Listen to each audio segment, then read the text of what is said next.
В частную клинику небольшого города Риджфилд поздней ночью доставили неизвестного мужчину, без сознания, с множественными травмами. В истории болезни значилось имя Эдвард Моррис, 32 года. Причина госпитализации – неясная авария. Пациент находился в глубокой коме, подключен к аппаратам жизнеобеспечения. За ним закрепили 3 медсестер – Клэр, Сьюзан и Дженну.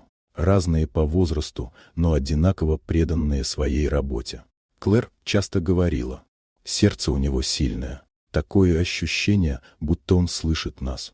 Иногда, когда кто-то из них касался его руки, пальцы Эдварда едва заметно двигались. Казалось, между ними существует странная, необъяснимая связь. Прошел месяц. Пациент не подавал признаков сознания, но вокруг него начали происходить странности.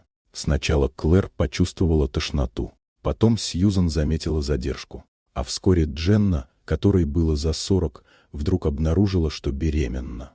«Это невозможно», — сказала она, держа тест с 2 полосками. «У меня уже менопауза». Через день обе остальные показали такие же результаты. 3 женщины, разного возраста, без близких отношений в последние месяцы, и все беременны. Главврач проверил анализы, беременность настоящая. Когда он задал прямой вопрос о возможных партнерах, все 3 ответили одинаково – нет. Тогда Сьюзан прошептала: «Это началось после того, как я держала его за руку». Клэр замерла. «У меня тоже».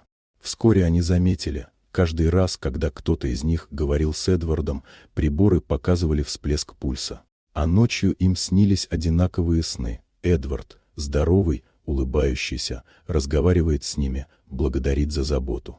Однажды ночью Клэр заметила на мониторе 2 сердечных ритма, свой и второй, совпадающий с пульсом пациента.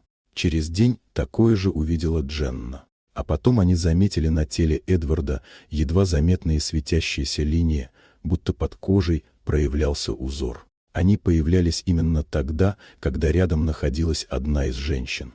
В ту же ночь всем 3 приснился один и тот же сон. Эдвард стоял перед ними, живой и спокойный. «Я не тот, кем вы думаете», — сказал он.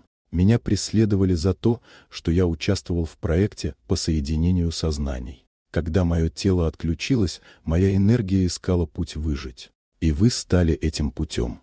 Ваши дети — часть меня». Наутро Эдвард открыл глаза. Врачи назвали это чудом. Он заговорил, стал дышать без аппаратов. Только Клэр, Сьюзан и Дженна знали, это не просто выздоровление. Он пробудился через них. Через неделю Эдвард исчез. Камеры не зафиксировали, как он ушел. Карта пациента осталась пустой. Через несколько месяцев все 3 родили мальчиков, удивительно похожих друг на друга. У каждого ребенка на коже были тонкие светящиеся линии, такие же, как у Эдварда. Когда младенцы впервые открыли глаза, женщины поняли, они видят тот же взгляд. Тот самый, из кома. Тот, кто когда-то искал жизнь и нашел ее в них.